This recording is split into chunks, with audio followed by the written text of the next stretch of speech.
এই ভূমিকম্পের প্রসঙ্গ টেনে এনেই বলি যে ভোটের আগে ভূমিকম্পে বঙ্গ রাজনীতিতেও আফটার শক। এসআইআর তালিকা প্রকাশের ঠিক আগের দিন বাকযুদ্ধে যুযুধান। বিজেপি বুঝছে পায়ের তলার মাটি কাঁপছে। সোশ্যাল মিডিয়ায় এই কটাক্ষ করে পোস্ট করেছে তৃণমূল কংগ্রেস। আর ভূমিকা ছাড়াই প্রবল ভূমিকম্প রাজনৈতিক নয়, এটা প্রাকৃতিক। রাজনৈতিক ভূকম্পের জন্য এবার কিছুক্ষণের অপেক্ষা, ইঙ্গিতপূর্ণ এই পোস্ট তৃণমূল মুখপাত্র তন্ময় ঘোষের।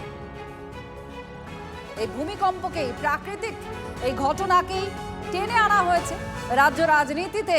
এখন এই ভূমিকম্পের প্রসঙ্গ উত্থাপিত হচ্ছে, ক্ষমতার কেন্দ্রে কে বা কারা আসবে তা নিয়ে।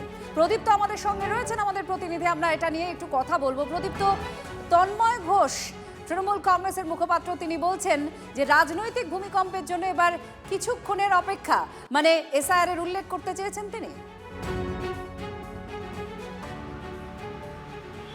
দেখো, সেটাই তার কারণ হচ্ছে এই এসআইআর এর সঙ্গেই গোটা নির্বাচনটা জড়িয়ে রয়েছে। অন্তত রাজনৈতিক বিশ্লেষকরা সেই কথা বারংবার তারা বলছেন যে এই যে আগামীকাল যে নামের তালিকা প্রকাশ হবে, সেখানে কোন এলাকার নাম বাদ গেল, কাদের নাম বাদ গেল, তার উপরও নাকি অনেকটা নির্ভর করছে এই রাজ্যের ভোটের ফলাফল কি হবে। এই কিছুক্ষণ আগেই বিধানসভাতেই আমরা আছি, আর সেখানেও তৃণমূলের নেতৃত্ব তারা বারংবার কিন্তু গোটা বিষয়টা নিয়ে বিভিন্নভাবে জানতে চাইছেন যে কি হবে কি হবে না, অর্থাৎ এই ব্যাপারটা নিয়ে যে যথেষ্ট তারা চিন্তার মধ্যে রয়েছে। এবং তার আগে এই ভূমিকম্প কোথাও কোথাও দুটো বিষয়টাকে মিলিয়ে দিল, এবং সে কারণেই হয়তো বিজেপির তরফ থেকে পাল্টা তৃণমূল কংগ্রেসকে আক্রমণ করা হচ্ছে যে এসআইআর এর লিস্ট বেরোলেই কালীঘাট ক্যামাক স্ট্রিট কেঁপে যাবে।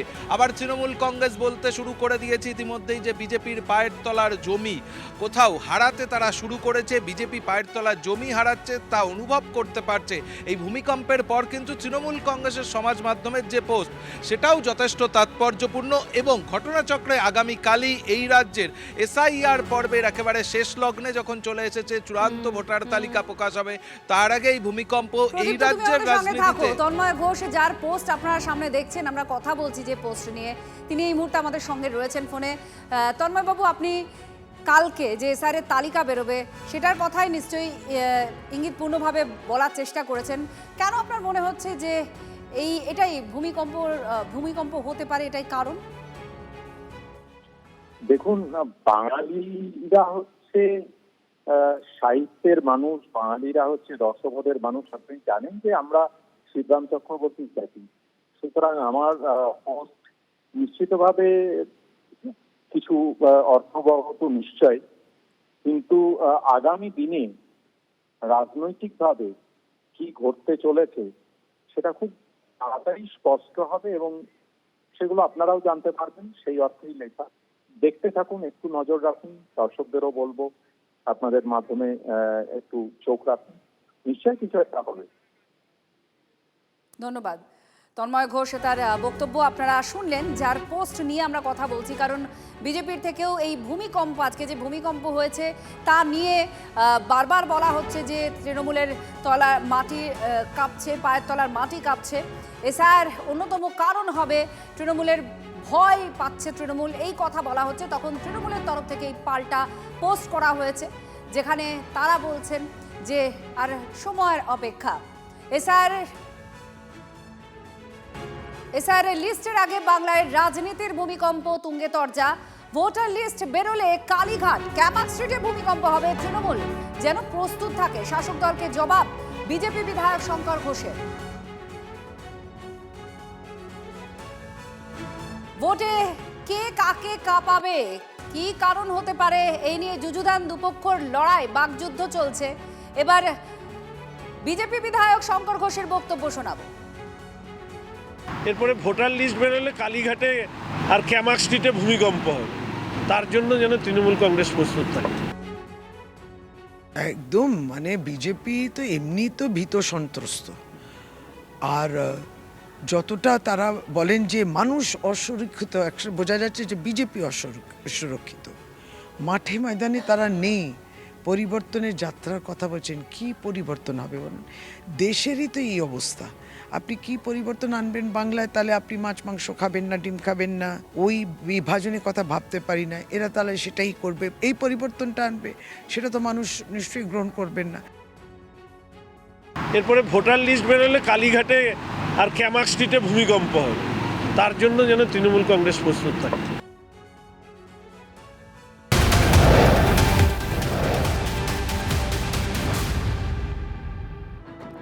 বিজেপির পরিবর্তন রথযাত্রার শর্ত সাপেক্ষে অনুমতি হাইকোর্টের, প্ররোচনামূলক কোনো মন্তব্য করা যাবে না নির্দেশ আদালতের। আইন শৃঙ্খলাজনিত সমস্যা যেন না হয় পুলিশকে তা নিশ্চিত করার নির্দেশ হাইকোর্টের। দুপুর 2টো থেকে সন্ধ্যে 6টার মধ্যে সর্বাধিক 1000 লোকের জমায়েতের অনুমতি। অনুষ্ঠান শেষের 1 ঘন্টার মধ্যে এলাকা খালি করতে হবে। শ্রাবন্তী রয়েছেন আমাদের প্রতিনিধি। শ্রাবন্তী, বিজেপির পরিবর্তন রথযাত্রায় এবারে শর্ত সাপেক্ষে অনুমতি হাইকোর্টে। দেখো, বিচারপতি শুভ্রা ঘোষ এই অনুমতি দিয়েছেন। 1 থেকে 3 তারিখ পর্যন্ত জেলায় জেলায় এই কর্মসূচি ছিল, সেখানে 1 থেকে 2 তারিখ পর্যন্ত এই কর্মসূচির অনুমোদন দেওয়া হয়েছে, যেখানে কয়েকটি শর্ত দেওয়া হয়েছে, যেমন 1000 জনের বেশি কেউ যেতে পারবেন না। একই সঙ্গে এদিন বিজেপির পক্ষ থেকে আবেদন করা হয় যে জেলায় জেলায় এই কর্মসূচির কোনোভাবেই অনুমোদন দেওয়া হচ্ছে না পুলিশের পক্ষ থেকে। সেজন্যই তারা কলকাতা হাইকোর্টে আসেন এবং বিগত বেশ কয়েকটি মিছিলের সময় যা যা শর্ত ছিল সেই ধরনের শর্ত আরোপ করেই এদিন হাইকোর্টের পক্ষ থেকে এই মিছিলের অনুমতি দিয়েছে কলকাতা হাইকোর্ট। ধন্যবাদ শ্রাবন্তী।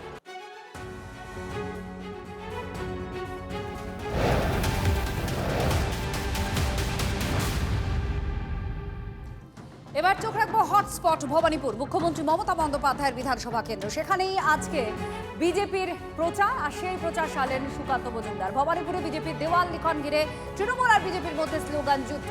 গৃহ সম্পর্ক অভিযানে গিয়ে তৃণমূলের গো ব্যাক স্লোগানের মুখে পড়লেন সুকান্ত মজুমদার। কেন্দ্রীয় প্রতিমন্ত্রীকে গো ব্যাক, জয় বাংলা স্লোগান দেওয়া হলো।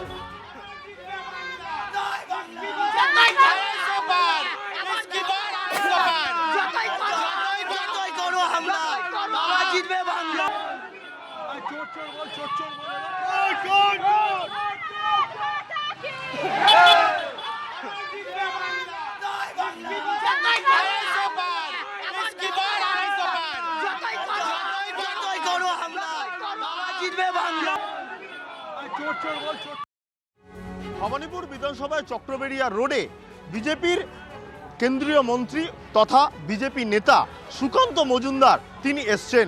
স্বভাবতই তিনি যখন ভবানীপুরে দাঁড়িয়ে তখন তাদের যে দলীয় প্রতীক পদ্মফুল তিনি আঁকছিলেন, তখন একদিকে যেমন জয় শ্রীরাম স্লোগান চলছিল, ঠিক একইভাবে জয় বাংলা সেই স্লোগান চলছে।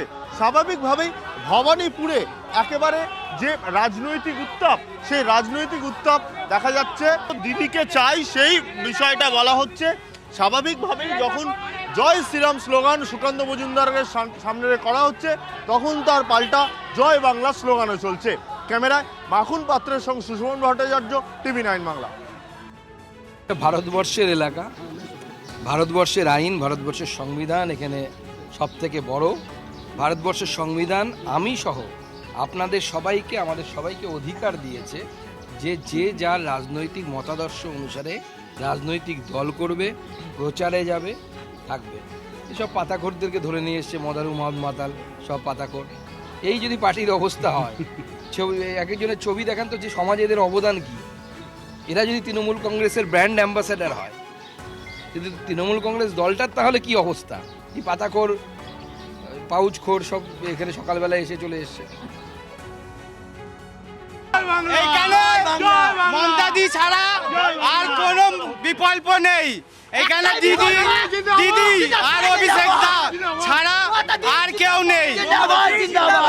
আমরা পাবলিক, আমরা এখানে স্লোগান, আমরা দিদিকে চাই, দিদিকেই চাই।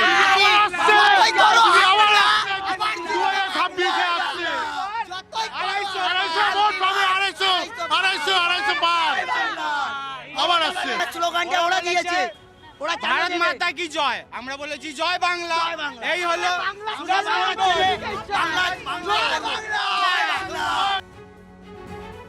সুকান্ত মজুমদার ভবানীপুর থেকে শুরু করে গোটা চত্বরে ঘুরুন, মহল্লায় ঘুরুন, মমতা বন্দ্যোপাধ্যায়কে এখন যদি হারাবেন বলে মনে করেন, সেটা হচ্ছে পুজোরও স্বাদ হয় চিত হয়ে শোয়া।